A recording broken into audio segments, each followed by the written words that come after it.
Subscribe कीजिए top news world channel को और दबाइए इस बेल आइकन को लेटेस्ट न्यूज़ वीडियो सबसे पहले देखने के लिए।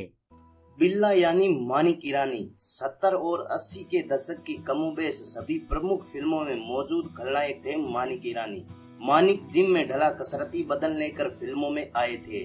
उनसे पहले खलनायकों की तो रहने दे, नायकों को भी कसरती बदन नसीब नहीं था। सफर आसान नहीं था।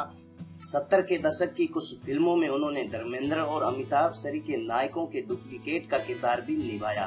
1974 में पाप और पुण्य जैसी फिल्मों से पर्दे पर आने के बाद भी मानिक को पहचान मिली सुभाष घई की फिल्म कालीचरण से, जहां उन्होंने एक गूंगे हत्यारे का किरदार निभाया था। ये किरदार इतना सफल रहा कि उन्हें नटवर लाल में भी गूंगे का ही किरदार मिला। बाद की 2-3 फिल्मों में भी जब मानिक महज लड़ते भिड़ते ही नजर आए तो कस्बाई दर्शकों में ये संदेश गया कि ये असल जिंदगी में भी गूंगा है। तब भी मानिक को नाम से बहुत कम लोग ही जानते थे। मानिक को नाम भी सुभाष घई की ही फिल्म से मिला। 1983 में आई फिल्म हीरो में उन्होंने बिल्ला का किरदार निभाया। इस किरदार में उन्होंने स्थापित खलनायकों की गंभीरता को तोड़ते हुए हास्यास्पद खलनायकी की, जिससे कि उनका नाम ही बिल्ला हो गया।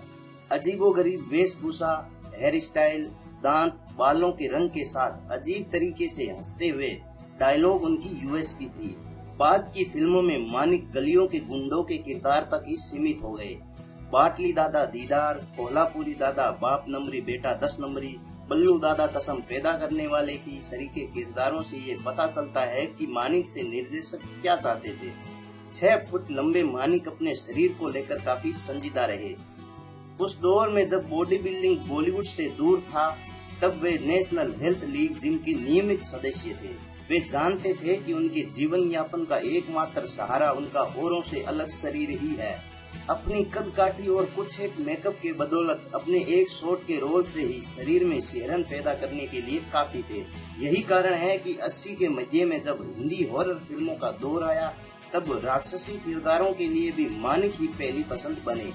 मानिक अब इस दुनिया में नहीं है। उनकी आखिरी फिल्मों में दीदार और फतेह जैसी फिल्में रही। 1990 के किसी साल में उनकी मौत हो गई। उनके किरदारों की तरह ही उनकी मौत के भी कई कारण बताए जाते हैं।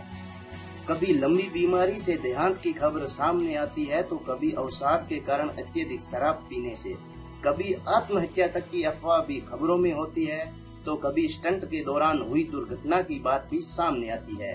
कारण जो भी हो, मानिक को भुला दिया गया। बॉलीवुड की ये दर्जा बेरुखी इस बात को पुख्ता करती है। 100 से अधिक फिल्में करने वाले मानिक के खो जाने से किसी को कोई फर्क नहीं पड़ता, और शायद यही कारण है कि ज्यादातर लोग आज मानिक ईरानी को भुला चुके हैं।